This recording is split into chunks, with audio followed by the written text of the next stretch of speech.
Well, hello and welcome to Divine Connections. I am so excited about the absolutely amazing topic that we have tonight, the raw truth about being saved and single. You heard it first right here. The raw truth about being saved and single. What I'd like for you to do before we get started, before I bring on my guest tonight, I'd like for you to and I'd like for you to tag every single that you know, one at a time. One at a time. No groups, just tag them all. Let them know we're on the air. Let them know we have an amazing topic, an amazing speaker tonight, and that they are going to be so blessed. So, coming to us tonight, all the way from beautiful London, England, I'm going to bring to the stage my guest tonight, Esther. Well, hello. Hey, Welcome. welcome. Thank you. I understand that it's about midnight over there. I didn't realize, I think the clocks have gone back in the US. It's just gone 11 o'clock, so it's not too bad. It's just gone 11 p.m. Wow, that's a little taste of what it's like to go international. How about that? If you are planning Yes, completely. to be international, Mhm. then this is what it looks like. So, have you ever been to the U.S.? I have, yes. So I actually work for US company. I was in the US last in 2019 in California, Okay. in Santa Barbara in 2019. Wonderful. I Have love it. Have you ever been to beautiful Florida, though? I have never been to Florida, so I'm absolutely looking for an invitation. Sunny Florida, I'd love to come. You have an open invitation. If you decide Amazing. to come to the U.S., you come to Florida, I will take care of you. I am going to take you up on that. Are you Thank excited you. about tonight's topic? Wow, I'm nervous and excited because it's not really something I talk about, even though it's something that I live and experience. I might have like quiet conversations with people, but I'd say this is the first time I'm probably actually being verbal about a lot of stuff and just general. So for me, it's a vulnerable topic to talk about as well. So I'm literally putting my heart on my sleeve as well. So Well, good. I'm glad I got all these little hearts around here. Tell us a little bit about yourself. What do you do? What do you love? Talk. yeah. So my name's Esther. I'm Nigerian by origin. So my mother moved to the UK when I was 2 years old, but I was actually born in Nigeria in Africa.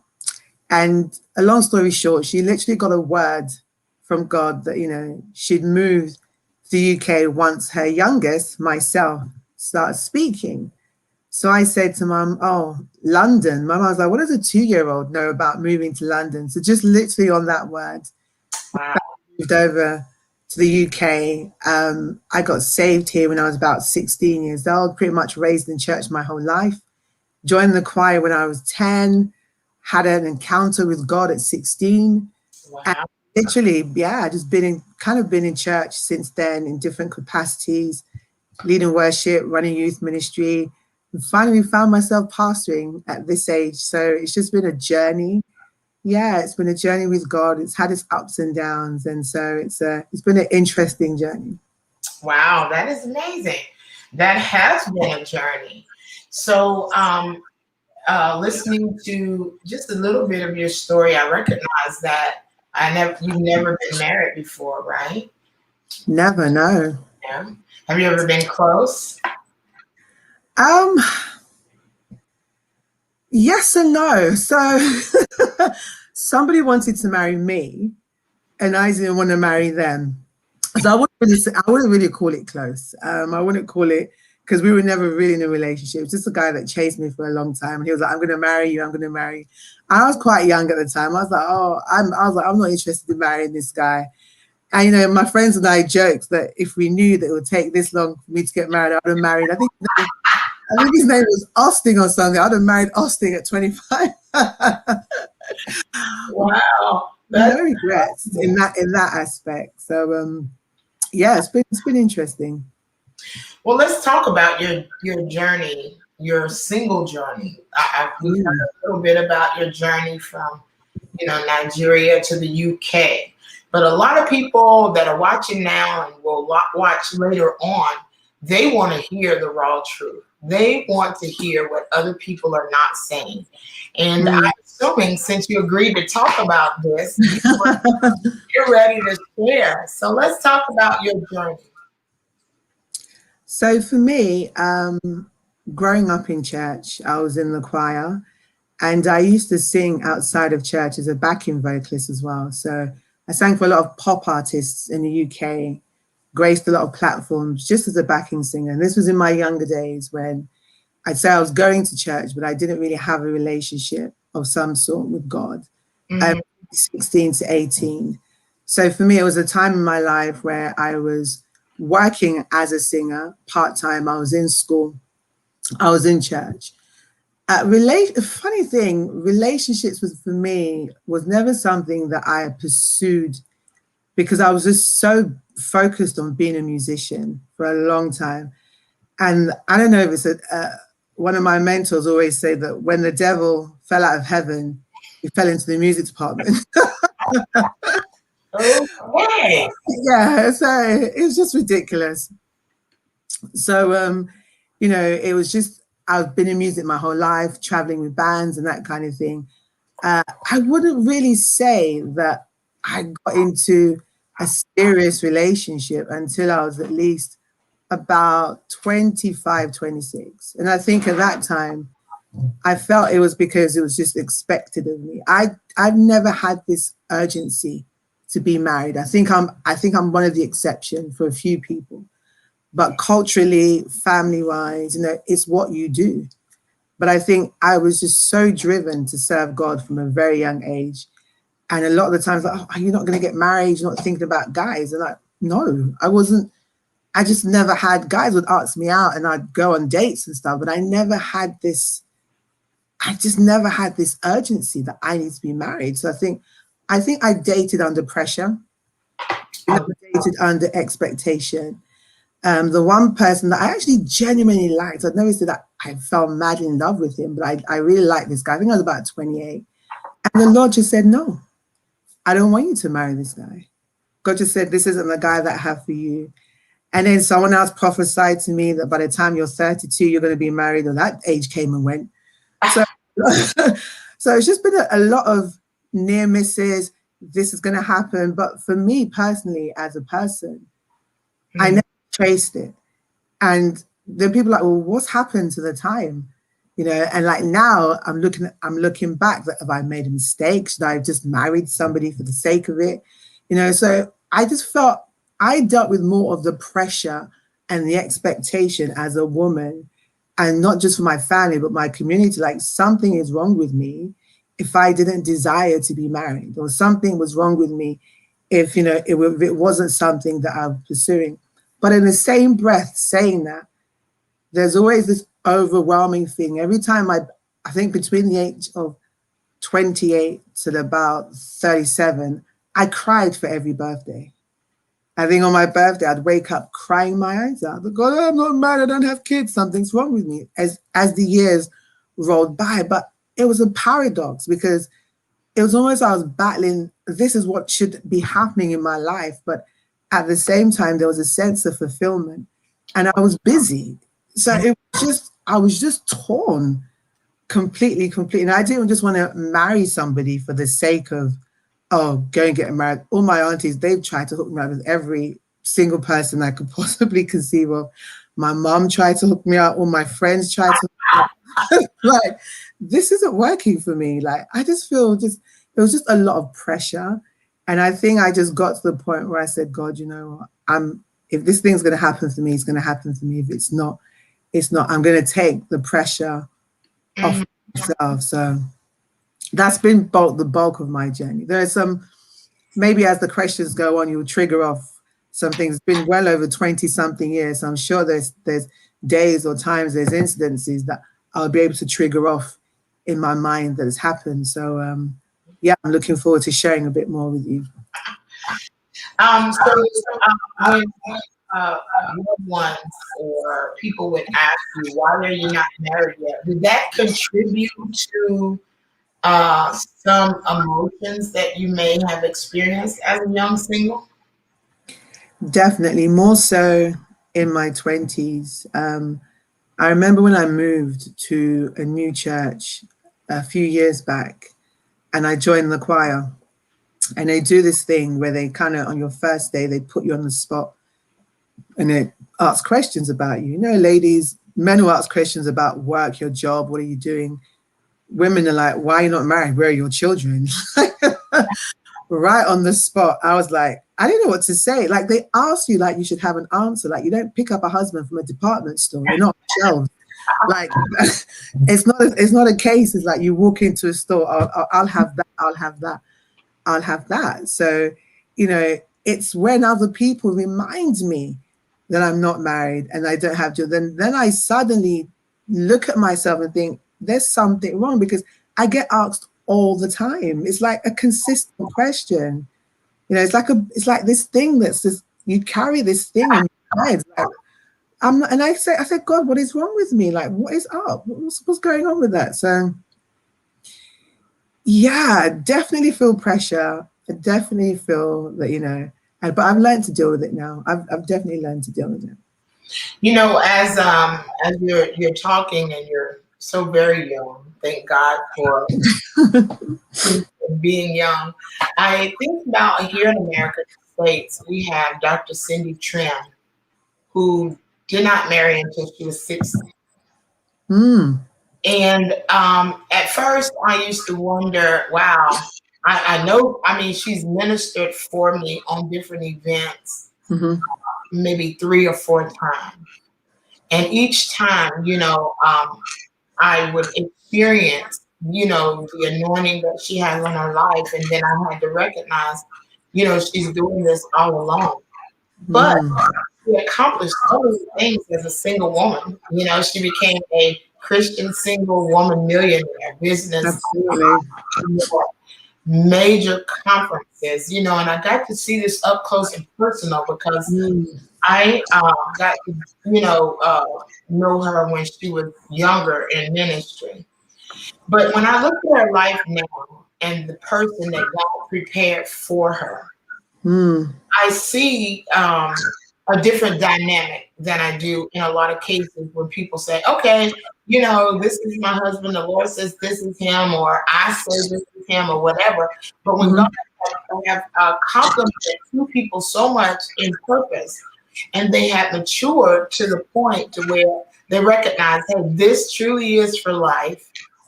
I'm not in this because I'm lonely anymore. Yeah. I'm in this because I have to have you in my life.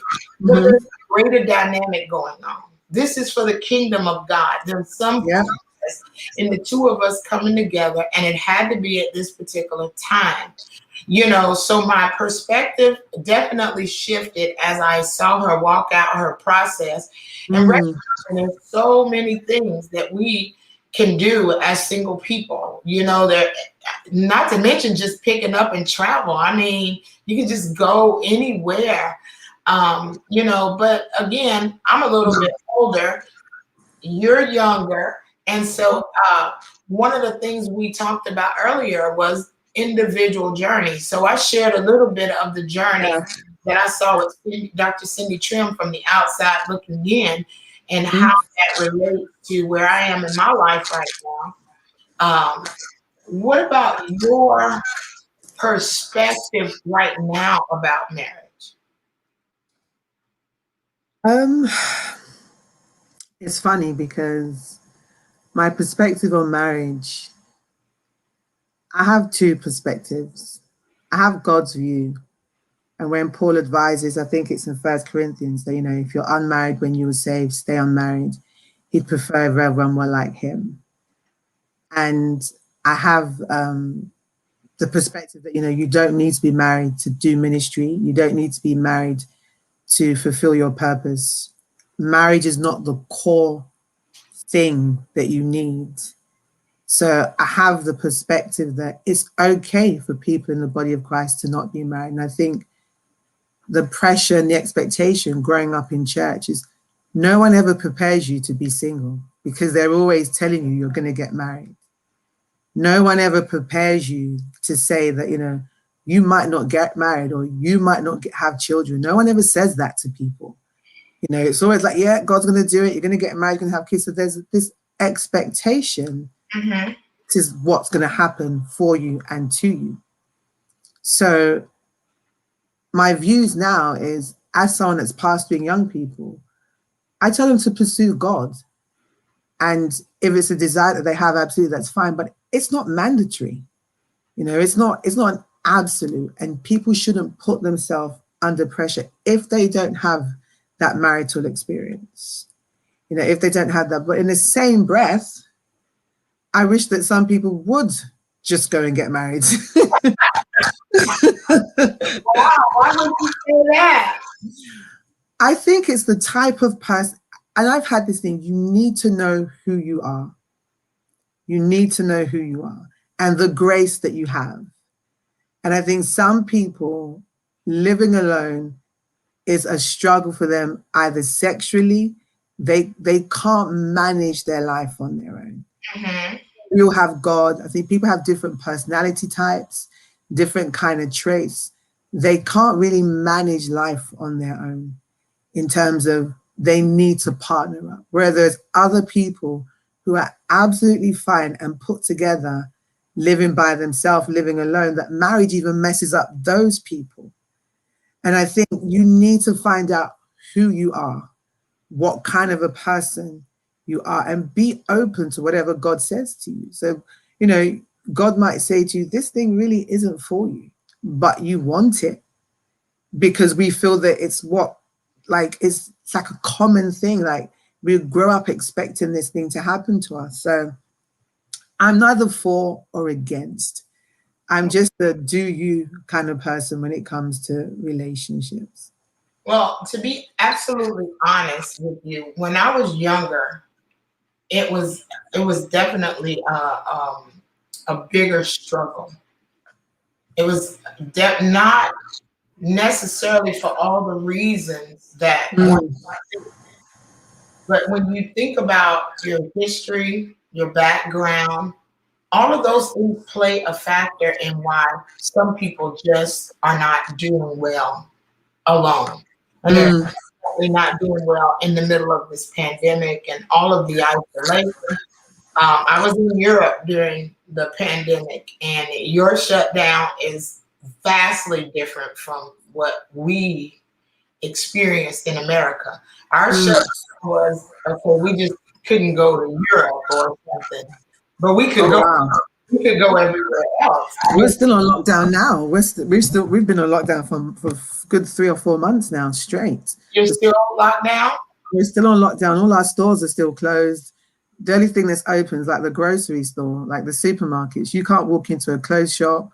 You can't buy shoes. Like everything non-essential is completely shut down. It's been like that for 4 months. Well, see, we haven't experienced that level of shutdown. By far, I would have to say, but I can praise the Lord that our numbers are down. Our numbers are down, but there are so many people that are suicidal, depressed. I've even heard ministers who have whole families that are struggling with depression right now because they're social people. They need to be around people. They like being around people. And if they're struggling with a family, we can tell people all day, you can be as Paul was when they would rather choose to not even serve the Lord simply because they're just not going to wait on the Lord. So we have to offer, ministry to these people. You have to recognize that everybody's not like the people that we just discussed. I mean, you know them, I know them. They're in every single country.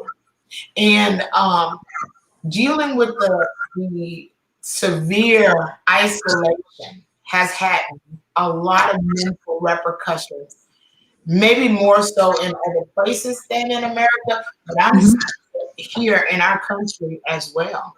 So what do you say, okay, So you're going to cross the borders and you're going to minister internationally. And you have a young person that, we're streaming on several different formats. So somebody could be watching you on YouTube or one of our Facebook pages, or, they could be watching you right now. And you have the opportunity to speak into their life because you have a platform that has taken you out of your country and placed you in your country. And you are exposed to my entire audience, even if they're not online right now.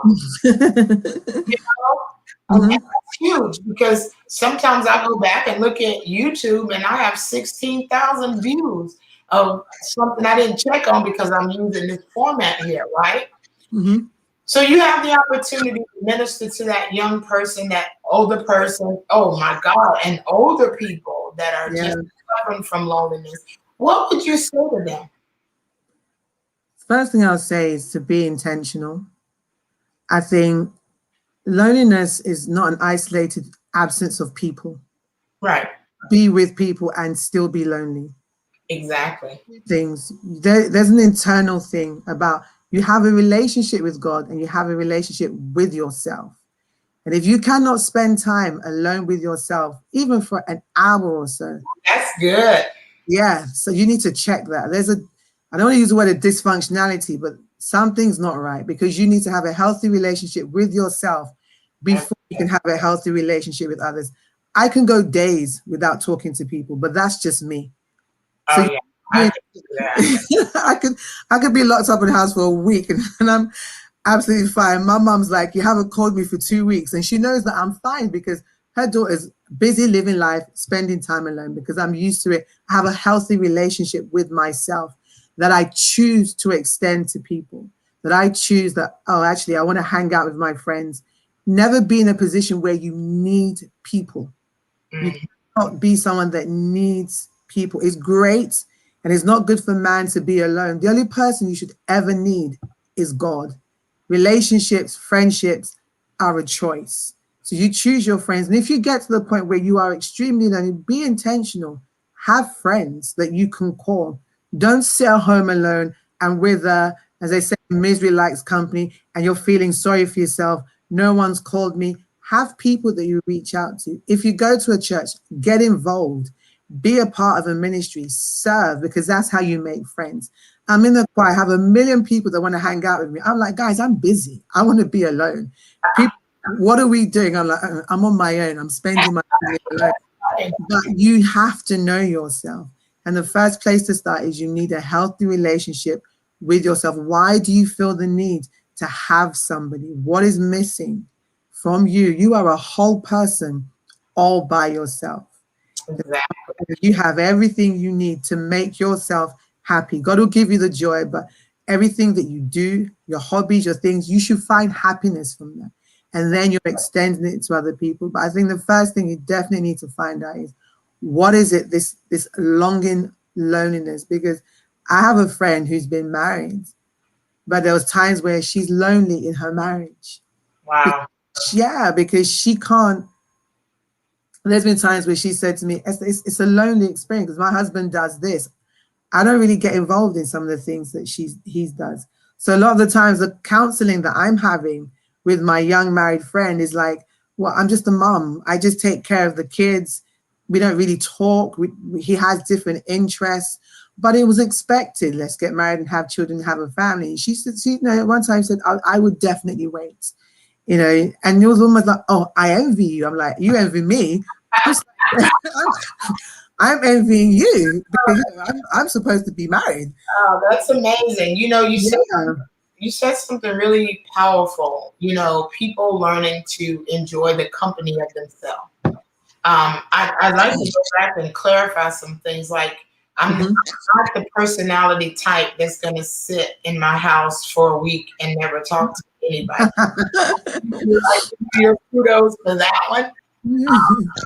I have a nucleus of people that I talk to that call me to check on me, to make sure I'm okay, to see if I want to do something or somewhere. They're always keeping me engaged. So I thank God for those people because of my personality type. Mm-hmm. However, on the other hand, I can spend that time alone. And Mm-hmm. like tonight, I went out to dinner. I go to these very nice restaurants and Nice. enjoy my time alone. Or I'll travel. I'll travel Mhm. to another country. I don't know about a cruise though. Cruise, but you can tell my mind is on traveling, right? But all of those things contribute to the way that you identify with spending time with yourself. Yeah. And I think that is so important. But for the people who say, well, I'm about to lose it. I know everything that you're saying is it's great, it's fine, but what is the solution? We can give them the end result. This is how it should be happening. This is how Mhm. it. But what is step number one that a person could take? I know I heard you give the whole of it, but Mhm. if I was taking notes right now, I'd say step number one would be to acknowledge that maybe I need to find out what's going on, that I feel lonely, especially if I'm in a crowd, and Yeah. especially if I am in a committed relationship with somebody else. Because what I wanted to say, even to that point, is that when you spend your time as a single, getting to know what you like and who you are, then you're never going to look to that other person to make you feel as though you are whole. Mhm. So that something that was missing happens to be that individual. Mhm. Because it's a very dangerous place to be, Mhm. because that person holds all the power to what's going to happen in your emotional experience in that relationship. So if they decide to leave or they decide to withhold certain things from you, then you're in a Mhm. real desperate place. But when you learn to take advantage of, this single season, getting to know yourself, Mhm. like taking yourself out, going for a drive, or I live in Florida, so the beaches are here. So we could just you could just go to the beach and just spend time on the water. Anyway, I went into so many different things, but I got my 10 here. And if I was now, step number one, what would your step number one be? So I think for me, step number one, in terms of how to deal with your loneliness, or Well, how to navigate through it. Let's talk about navigating through the lonely season. okay. And let's not even call it lonely. Let's call Mhm. it single season. Okay, cool. Let's use that terminology. Yeah. So I think it's Proverbs that says that hope deferred makes the heart sick. And there was a time in my life where I experienced a deep sense of loneliness. And I say this because I said I have seasons and waves where I acknowledge my singleness. Times I'm happy to be single. Then there are times I'm like, what is going on? And I remember crying to God and say, God, my heart is sick. I'm sad. My heart is broken because I feel lonely. I feel like you've let me down. There was a season when I cried for days, I think. It was almost like a depression. Oh wow. Yeah, it was, I think it went on for weeks. One of my friends had to come and carry me, like, Esther, what is wrong with you? We've never seen you like this. And I just felt this overwhelming, deep sense of brokenness and heartache and just disappointment. And I just cried. I think weeks or probably months it went on for. It just came, and then it was just a horrible season. Mm-hmm. And I remember the Holy Spirit saying to me, Esther, your heart is sick. Wow. Yeah, he said, you're sick. It's broken. And I think another translation for that is makes the heart sad or broken. And I acknowledged my emotional state that God, I'm not happy. My heart is broken. My heart is sick about this whole situation. And I had to get perspective on it. And Right. I had to get true perspective on it, that just because you're walking with God and you're single or you're walking with God and you're going through things, it doesn't mean it's not going to be painful. It doesn't mean that you're not going to experience the loneliness and the sadness. But my perspective of it all, what God was saying to me, that look, if this is something that you want to happen, we can make this happen. And this, this is the weird thing with me. I go through seasons where I'm like, God, yeah, I want to be married. Then there's season I'm like, oh, no, I'm fine. So that particular season, it was very, very dark for me. I just felt that, and God said, you need to get your hope back. You need to get your hope back. You need to, don't lose your hope. Because once you dropping the ball, once you lose your hope, there's nothing to look forward to because you're hoping for something. So you get into despair because you don't think it's going to happen. You get into despair because you've given up. And at that point, you live out those emotions because your heart it's a heart matter. Your heart is going through a process of broken. It's being self-broken. It's disappointed. God is not. And I took that to God in all its vulnerability. And I cried my eyes out that, God, what is this? Why am I experiencing this? What is all of this? And he just says, your heart is sick. You're broken. You're disappointed. You're sad because this thing hasn't happened for you. And you don't believe in me that it's going to happen for you. And you stop believing. You've given up. And I was like, okay, what am I supposed to do about it? I'm in my house speaking to God like, well, you need to fix this. You need to bring me a husband, or you need to do something about this. And God was like, is that what you really want? And I'm like, yeah, but no, but yeah. So even in my own season, there's time, because I spent so much time alone, I don't even know whether or not at that particular point in time, it's what you want, and those situations, you can end up in a relationship for the sake of being. You cannot be in a relationship with a broken, sick, emotional state of heart because of loneliness.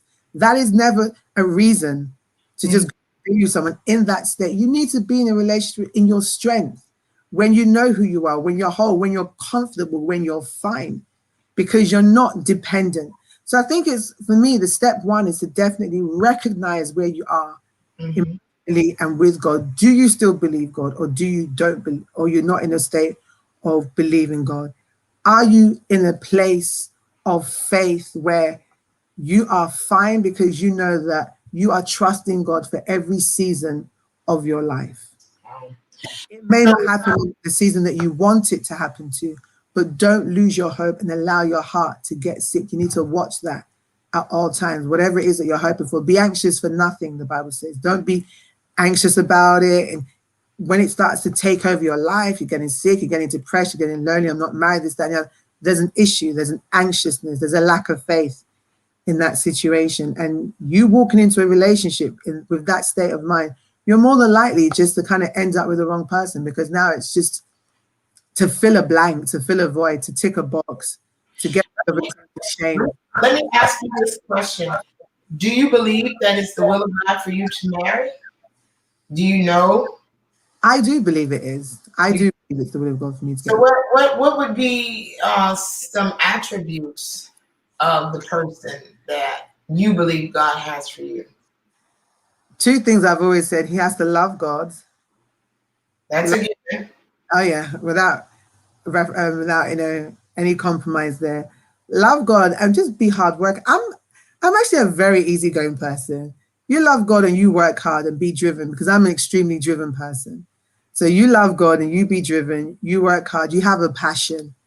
Those are the things I've asked God for. And I said to God, I said, God, I want an adventure. One of the things I've always said, I can't do 9 to 5, husband, family, kids. I need a mad adventure. I'm like, God, if we're going to do this, I need something that is not normal. Well, that is not your everyday. You'll get lots of opportunities. I promise you, throughout life. And if you don't know exactly what it is that you want, you will settle. And a lot of people do settle. And sometimes you settle for good when God has great in store for you. Absolutely. He knows each of us so intricately, and he knows what will be the most suitable person, for each and every person, especially with your assignment, because you have so many things that you're doing. You're writing a book on being single, and you have a music ministry, you know. So, but those two attributes, I mean, I could name 10 people I know that just have those two attributes. You know, there has to be more. Yeah, I got a vision board here. Wow. I don't think I've ever broken it down like that, but I do like tall guys. I am open. If God says to me, yo, this is the guy, my preference, if it's talk about externally, we'll just call it tall, dark, and handsome. We'll break it down to that. Love God, be hardworking. Tall, dark, and I know a lot of tall, dark. I have a vision board here, specific. Yeah. In what I believe that God has for me, not just what I want, but what I believe God has in store for me, so that I can do. I mean, you talk about driven. I mean, you don't come more driven than I driven with several businesses, different stuff going on. So you have to know what type of person is going to be able to handle all of that you bring. Absolutely. Not try to change you into somebody else. An example would be, I've interviewed quite a few young single men. Most of them are young. It's harder to get the older ones on here. Get like 39, 40s. I can get them on here to talk about singleness and then talk about they put their emotions out there. But all of those people are good, but they may not be good for you. Absolutely. Are you open to American? Does he have to be European or Nigerian?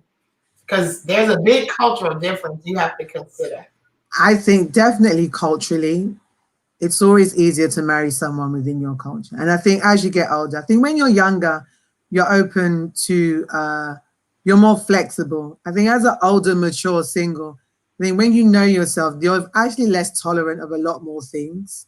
So for me, I think as long as the person's in the Lord, again, it depends on you as a kind of person, but as long as the person's in the Lord, I think culturally. What about you specifically? For me specifically, I think culturally, definitely someone from my culture, simply because there are some cultural things, some insights that I don't want to have to keep explaining. This means this. Like, I'd like us to have some insight.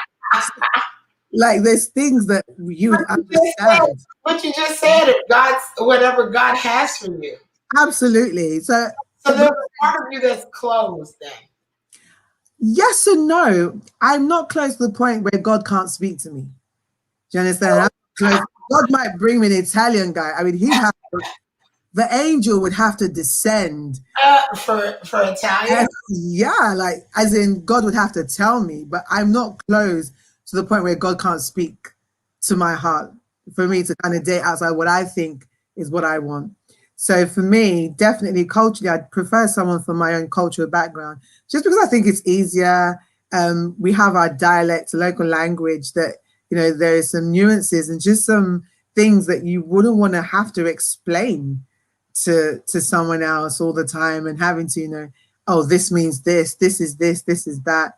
So I think for me, that's probably where I stand.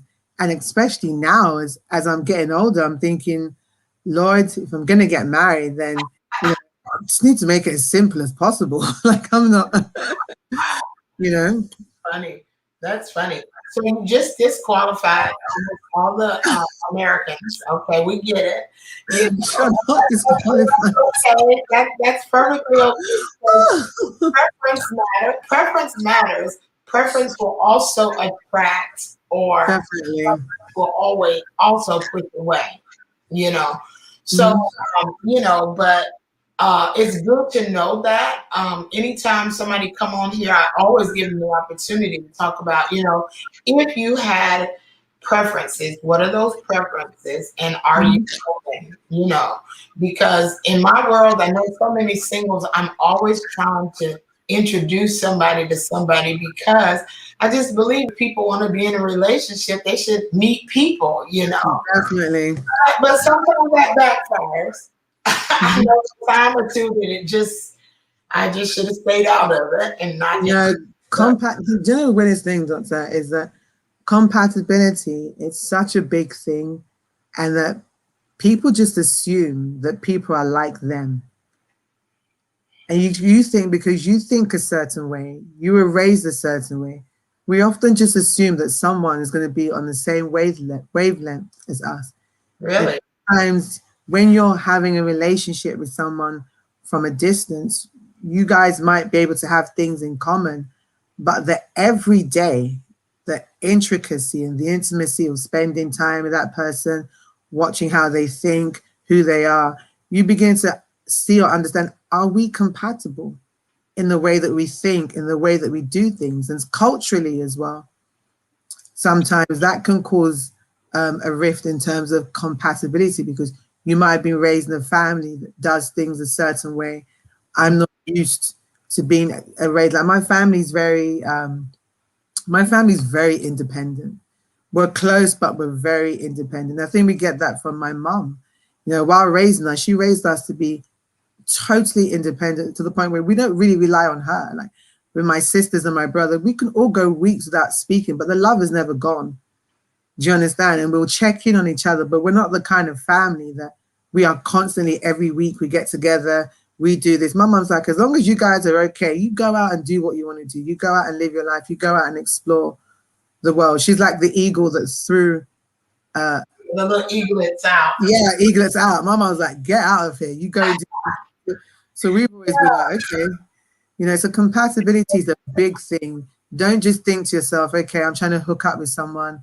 And you'll find compatibility takes time, which comes to the point of, do we need to date? Because how long do you date for before you find out whether you're compatible with this person? Like, well, I think honestly, you know, being a business owner and interviewing people for a job, they teach and train you to instinctively know if this person is a good fit for what you're offering.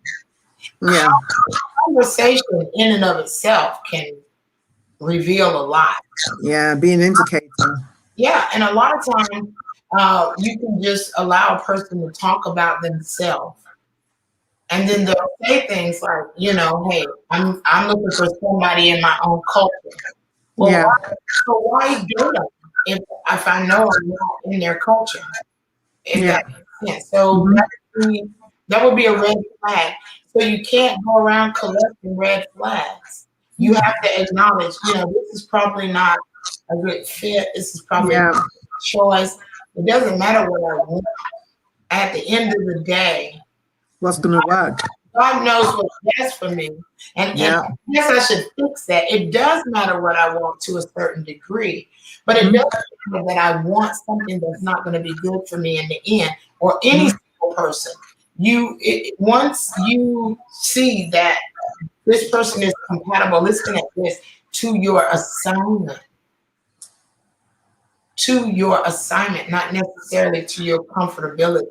Yeah. If you have a music ministry and you marry a person who has no interest in music, and you marry them at a place when your music haven't taken off, and 5 years into the relationship, you become this person that God prophetically showed you that you would become.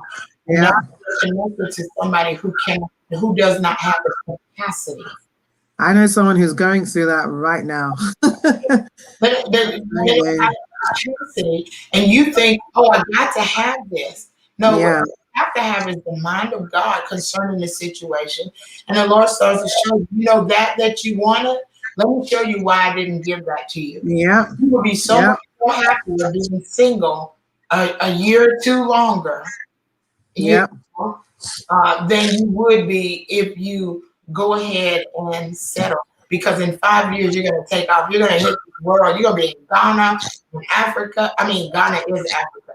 You know, just everywhere. Yeah. You know, in America, we think, you know, we think Africa is one country. No, it's a continent of many countries.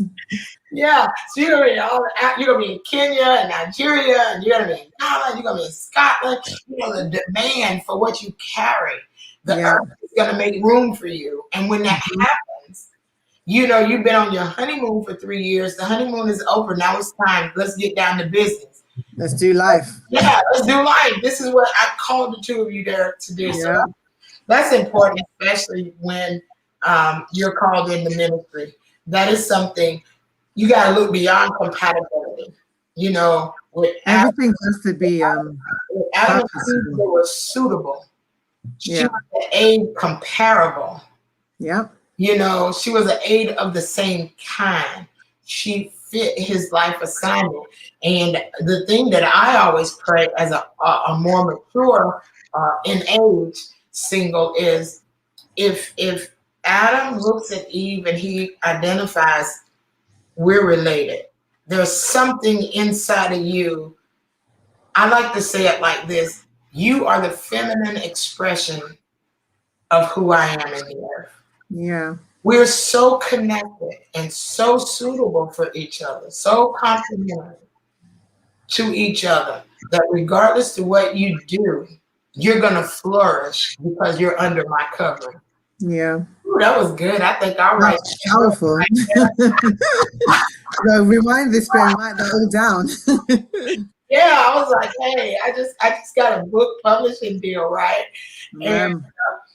And so I'm believing that they're going to keep asking for more books. And the next one I'm going to write, I think, is going to be on the journey, the single journey, and what all that entails. And I'm going to talk about all of those of you that I interviewed on Divine Connection. It's a much greater purpose than us just sitting here talking. God is concerned about the singles. He's concerned about their mental state. He's concerned about those that have felt like you were saying earlier, God, have you forgotten me? Or is there something wrong with me? And a lot of times there could nothing be wrong. I know a girl, oh my gosh, she's my same age. She has missed so many opportunities. She has met so many quality people that would be so great for her. And her head was just in another place. 20 years now. She's 50, way up in there, way up to the high 50s. And now she really wants to be married. Never had any children. Maybe she's just ready now. Dr. V, I think. No, she was ready then. She was? She was ready, but some people are ready but afraid. They're afraid. She self-sabotaged. So if somebody gets so close, she's going to do something to push them away. And then she's going to think, why did I do that? And we have these tendencies in us. Yeah. I think we'll get to heaven, Esther, and the Lord will show us all of these qualified options that were available that we absolutely didn't pay attention to. So let me ask a question, because this is something that I feel sometimes for some people can almost arrest them in the area of marriage. Do we think that there's just one person out there for somebody? So people say that, God has got this one person for me. And if you have that notion that there's the one, do you think, I want to find out what people think about that. Because some people are like, oh, I'm just waiting for God's chosen one. Or how do people feel about? Well, if you ever go through a divorce with someone that you thought was God's chosen one, your perspective changes. Yep. It changes. You start to see realistically that we all have a choice, and God made presentations to us. Mm-hmm. It's up to us to be wise enough to discern, compatibility, spiritual compatibility, ministerial compatibility, a calling on your life. However, the other side to that, I think that there are certain people that are supposed to do life together, just like Sarah with Abraham. Mm-hmm. No matter how she tried to give Hagar to Abram or Abraham, it wasn't the right combination. It wasn't the seed that God wanted in the earth. He wanted Isaac, not Ishmael. So I think in certain cases like that, even when you look at Ruth and Boaz, when they had to have Obed, I think it is. Yes. The restoration. Yeah. Because of the lineage that Jesus was coming through. And people may differ, they may not agree, but since I'm the one talking, I have to say how I feel. Glory to God. Why not? Yeah, I get to say how I feel. So I think in some cases there are special assignments that two people God may Bring sometimes, them together. and somebody's saying sometimes it may seem like God's chosen, but the man might serve God in a great capacity and treat his wife like a doormat. Yeah. Let's see if I can show. So, yeah, treat his wife like a doormat. I've seen it happen. You're right, Yeah. Bev. That is so, so true. And in a lot of cases, I went off topic looking at that particular statement, um, but I think in some cases, my viewpoint is I believe that God will make presentations. You're always going to have people to say, God told me. And I can tell you, I've been single for 5 years. Mm-hmm. My former husband is deceased now. And I probably have had several people to come and say, God said. Oh, wow. And you look at everything that you had to live through and the experience that you had to have, and then you measure it up against what it is that they're bringing to the table, their conversation. Can they even handle a woman in ministry?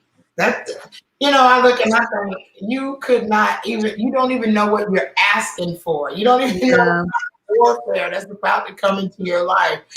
Do you ever run into those kind of situations? Because that creates resentment in men when you have a strong, independent woman like yourself, called of God, called to do something. You start to grow. Because sometimes, Esther, when two people come together, they can do more together than they could apart. Yes. She starts to blossom and bloom and glow. And he starts to do the same thing. But does he have the capacity? It goes back again to have, because if you're in demand for ministry and he want to be in demand for ministry, and then his season hadn't come or he's not willing to pay the price, now you're shining too bright.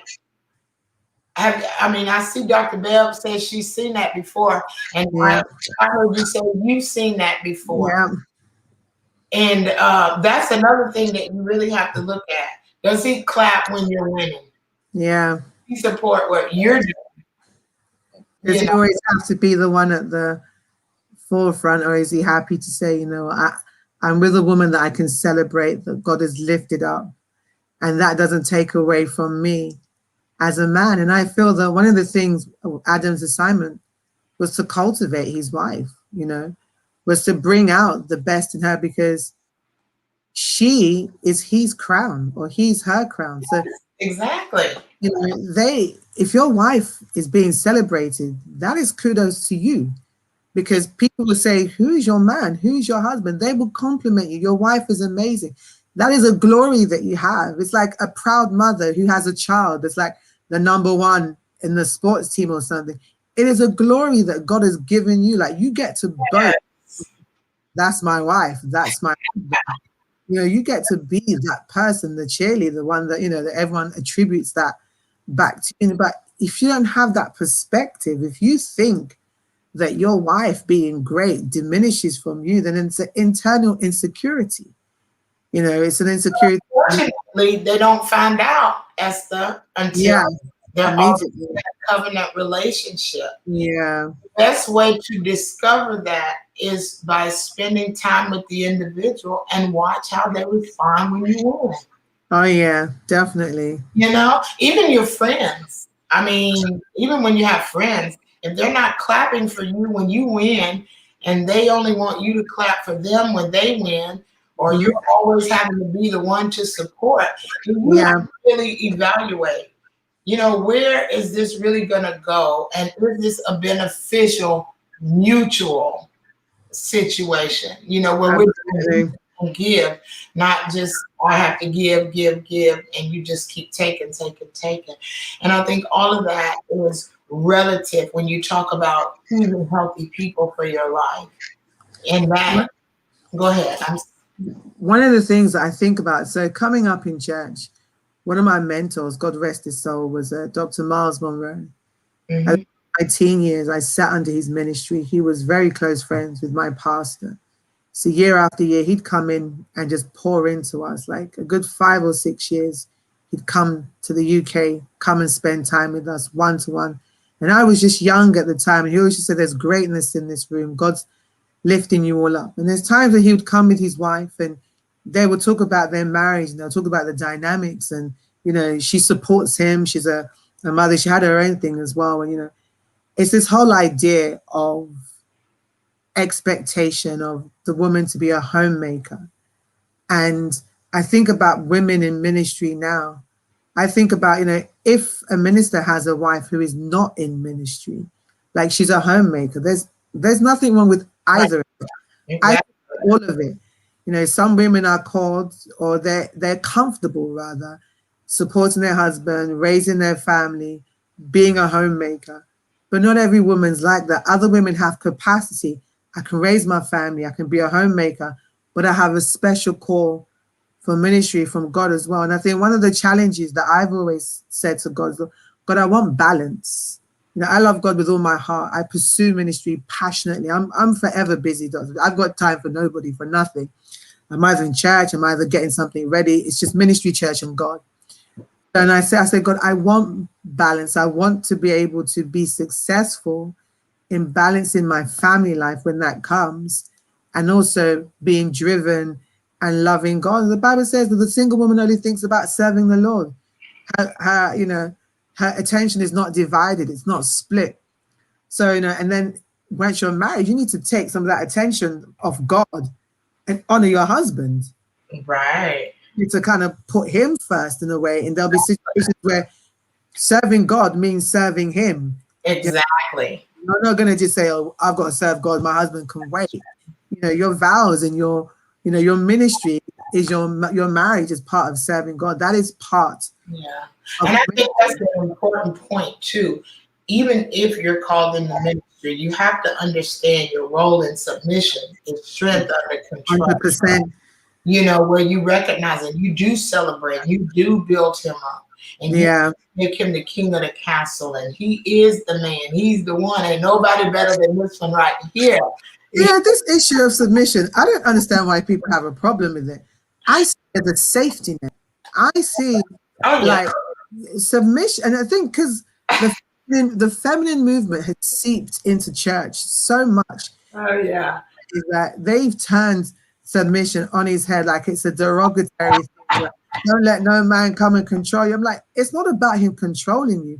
It's about him being responsible for your welfare. Like if I'm submitted to somebody, I'm trusting that God's ensuring that you are going to take care of me. You're going to watch over me. You're going to direct our lives. You're going to make decisions that will affect us. I'm going to trust the judgment of God on your life.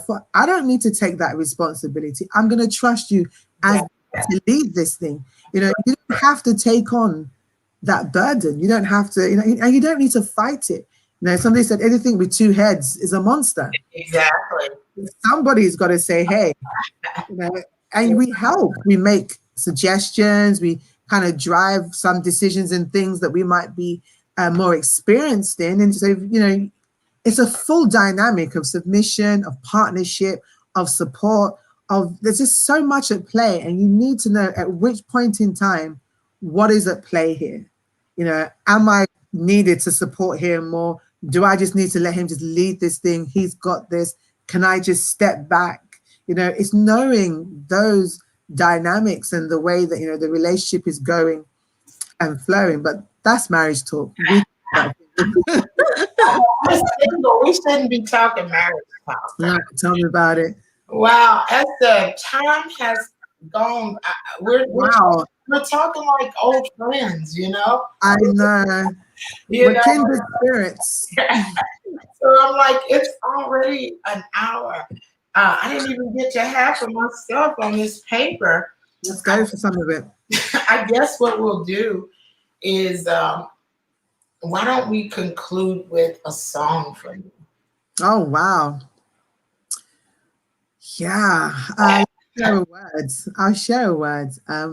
One of the scriptures that I do hold on to, and it's something that my best friend and I from school, one of my closest friends, we always used to say it, but it's become a life mantra. Psalm 25, verse 3, it says, "Those who trust in the Lord will never be put to shame." God will not allow you to be put to shame. Don't feel ashamed. Don't think He'll allow you to be embarrassed. Don't let your single journey be an embarrassment. You know, don't ever feel that the sense of shame. I think women feel it more than men.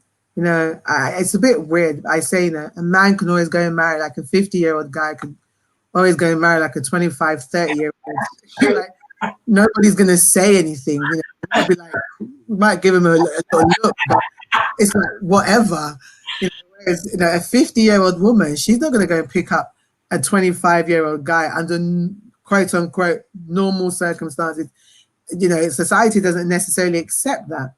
So we can't carry shame. God's not going to lead us to be put to shame. When you own your singleness, there's a glory and a confidence and a boldness in it. You tell people how to treat you. You project the confidence and the energy in which people are going to treat you. So if you carry on like something's missing, something's broken in my life, I'm a half person, you know, I haven't got anything going for me, you're going to put all that energy out and people are going to treat you like that. You're going to fall into the hands of the wrong person because of your vulnerability. But if you carry this sense of, I know who I am, I might not have everything I want right now, but I've been able to, I buy my house as a single person. I've built my business as a single person.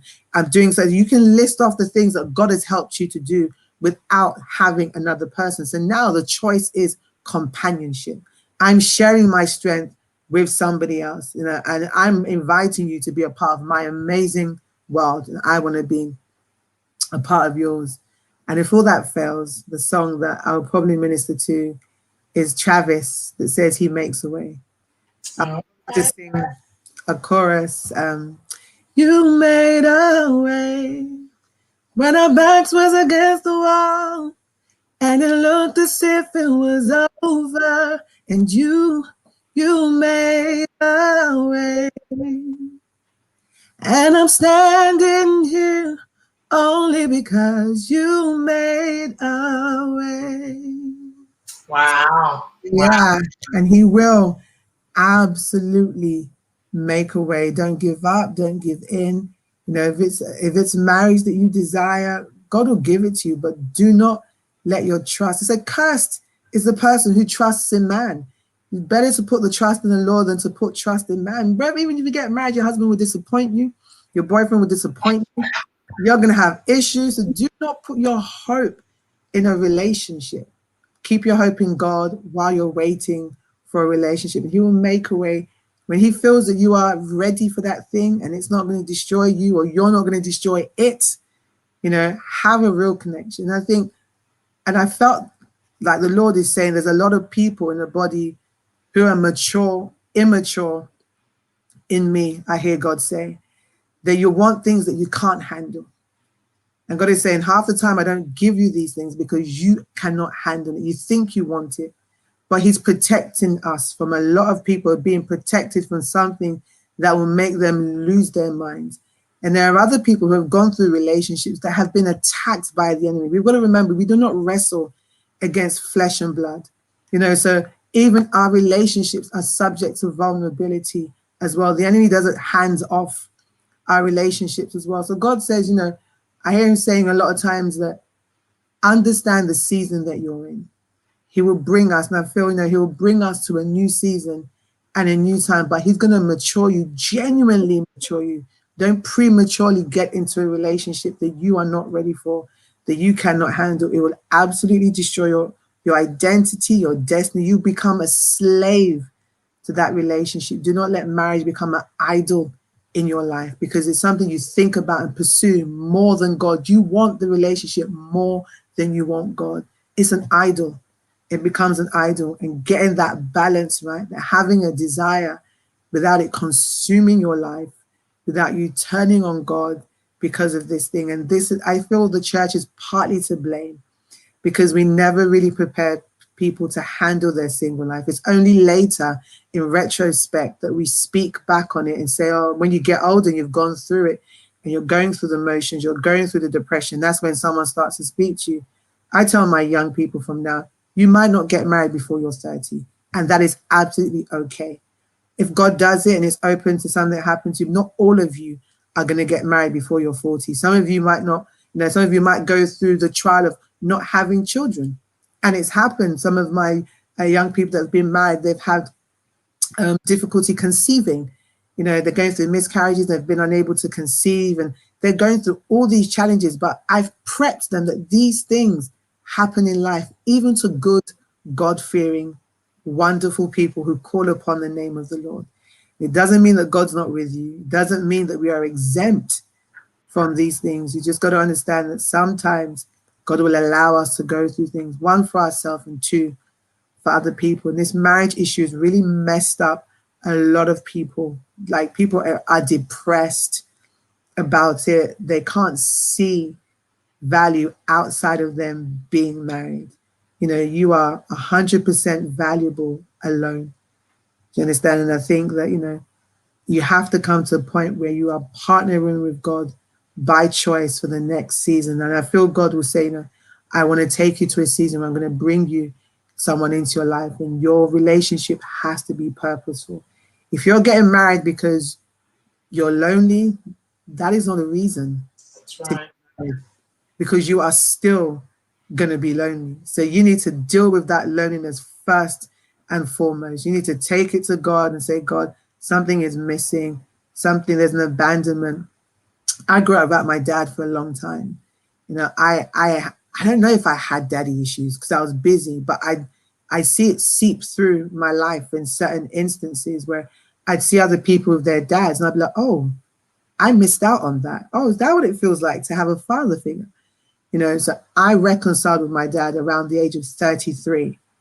So I had, and, for a long time throughout my childhood, I think I saw him like 3 or 4 times in my whole childhood till I was about in my 30s. So he was just a figure that kind of came and went out of our lives. We see him every 4 or 5 years. This guy would just show up in our lives. So around 33, 34, we reconciled. He spoke with me. He just, and I've been in the Lord. My heart was full of forgiveness. I'm like, it is what it is. I'm not going to judge you for your mistakes because I'm an adult. I haven't had children. I don't know what mistakes that I could potentially make. So for the years that I had with my dad, about 5 or 6 years, we became really, really good friends. He was just the most funniest guy. He passed in 2019, December. And I remember being on his deathbed. And he says to me, Esther, you're an amazing person. I was there with my other siblings and, he knew he was passing. And that time he says, I'm so proud of you. And it made me weep because I said to God that when this guy dies, I want to be by his bedside as if he'd been there my whole life. And God honored that. My mom called me, your daddy's in hospital. I don't think he's going to make it. I left. I got to spend all the time with him. He says, baby, sing for me. I was singing, I was worshiping, literally till I saw him take his last breath. And God honored that. And I said, God, when I said this to you, my father was not around. It was a thing that I said to God in private, but he honored it. So I got to celebrate his death in joy. And God says, do you think I cannot do exceedingly abundantly above all you can ask? He knows your secret inner desires, but you need to fix this thing of relying on people. And I think it's a big thing. We've been told so much that, you should be married, you're going to get married, but God has done so much for you without you being married. Let's not be ungrateful to him for what he's done because he's done this, he hasn't done that. And, Mhm. has their cross to carry, but God is faithful. God is good. Let's deal with the loneliness outside of marriage so that we can deal with it even if you get into marriage. You know, there'll be times where you will experience loneliness. So I hope that people are really, really encouraged. And I felt the Lord wanted me to talk about this whole sex issue. I just hear it coming, you know, it's a discipline thing. I think one of the things that Dr. Mars taught us is like sex is like an appetite that you have. Sex, power, food. These are things that your body, your mind, your emotions, that if you do not put these things under control, they will destroy you. You know, if you're a gluttony, no one ever talks about people who overeat. We never talk about people how they use power, and we never talk about people abusing sex, especially if you come from a background where maybe you weren't saved, you got saved late, so you've been kind of used to being in sexual relationships, or maybe you are saved and there's been times where you have fallen out and, you know, things have happened. You need to fix that for you, because when you have sex with other people, you're sinning against your own body. And you cannot be like, okay, I know the Bible says it's good to marry and not burn, but don't let that be a driving force. It's almost like Paul is saying, well, if you can't control yourself, just go and get married. What kind of a marriage is built on sex? What kind of a marriage is just built on a physical connection with somebody? And then all you have is the sex. You are going to be lonely. That's true. You're going to be lonely. So let's deal with the loneliness. It's the loneliness that's probably driving people to sleep around. It's the loneliness because you want to have a connection, whatever kind of connection, even if it's a quick connection, a 5-minute connection, just one night with a guy. I just need to be connected, Lord. I need to have a connection. So you're putting yourself in constant situations for cheap experiences and cheap thrills. You need to make sure that you are completely 100% rested in God. Be rested in God, and that's what's going to help control your desires. That's what's going to help control your motive to do certain things. So I just hope that absolutely blesses somebody in abundance, like take something out of that. Well, they're sharing it in Bermuda. And I know this young lady here is in Minnesota. Praise God. Somebody said this is some good teaching in Cumberland. Dr. Bev said you have a beautiful voice, but she said it's great ministry tonight. This young lady is from the Orlando area. And this young lady is from Virginia, the Virginia area. And, you know, so we had people coming in from quite a few different places that I can see on this platform. Again, you know, I can't see the responses on YouTube or Periscope, but if Periscope is still up, I think it was ending soon. Oh, wow. Yeah, that's been a long time. Yeah. But everything that you have just added in there were things that I was trying to get around to, because when you do talk about the raw truth about being single, I mean, you know, my mind, I never even thought about bringing up sex, because I would imagine that people have dealt with that issue, or they have kind of, you know, just understood, okay, we just don't do this. People struggling in the church. People, and it's real. People are in church struggling with it. And, you know, I don't judge people like that, because, you know, we're all human beings. Everybody is going through there. And I have a friend who had about 9 abortions. You know, and she 9 abortions? 9 abortions. I kid you not. And even when Christian? Absolutely, grew up in church, everything, you know, and I can't judge her for it, because yeah, all I can do is be a friend, you know. And we Can talk. you imagine what 9 abortions does to one psychologically? I mean, the psychological repercussions of entering into premarital relationships, premarital sexual relationships, have serious repercussions on your destiny. And sometimes it takes years for you to overcome. When God says to abstain from fornication, he's not saying it because he's trying to spoil your fun. Yeah. He knows the price tag that you're going to pay for that. But not everybody's there, Pastor. And I mean, I know. I realized that I thought I was the only one, but I realized that people are seriously struggling. And it's because there's a maturity level that they haven't attained to yet. You know, you need to be renewed and Do you transformed. think sexual desire is a maturity issue? I think it's a natural thing. Don't get me wrong. It's a natural thing to have a sexual desire, but you need to be able to control yourself. Right. And sometimes you might find yourself in compromising situations. Don't be like you're going to sit here and go through it. The Bible says flee. Literally pick up your bag, get Right. and leave. Like, this is not going to happen. I'm picking up my bag. I'm getting up and I am absolutely leaving. There was a guy that called me, I think about 2 months ago. I haven't seen or spoken to this guy for about 8 years or 9 years. He doesn't know what I'm doing in terms of ministry. We were never close like that. I never really had a relationship, but he was one of the guys that liked me, but I never gave him the time of day. So he called me randomly. I don't think he's followed me on IG or something or Instagram, or he doesn't know that I'm heavily into ministry. So he called me and he's like, "Hi, Esther, how you doing? I see you still got those sexy lips." Blah, blah. I'm like, "Whoa, bro!" Like, where are we going? Like, whoa, like, what's up with this conversation? It's like, I'm going to be in London in a few months. Can we meet up? I'm like, no, we can't. I'm like, I'm not into that. Like what do you think? Like, he's like, "No, I see you're not married." Blah, blah. I'm like, yeah, but I'm not into like illicit relationships and just, you know, he really fancied himself. Like, he's like, why is this? So I was like, dude, like, do people still do this? Like, I'm so removed from that world. And God's like, people do this. You know, there are people that are still going through this. There's guys who are gonna shoot their shot or having a try it on, and some women are heavily vulnerable. Just that kind of attention is flattering to somebody that, wow, somebody wants me in whatever kind of capacity. Somebody has noticed me, or someone's chatting me up, or I just want to feel normal. Well, what is normal?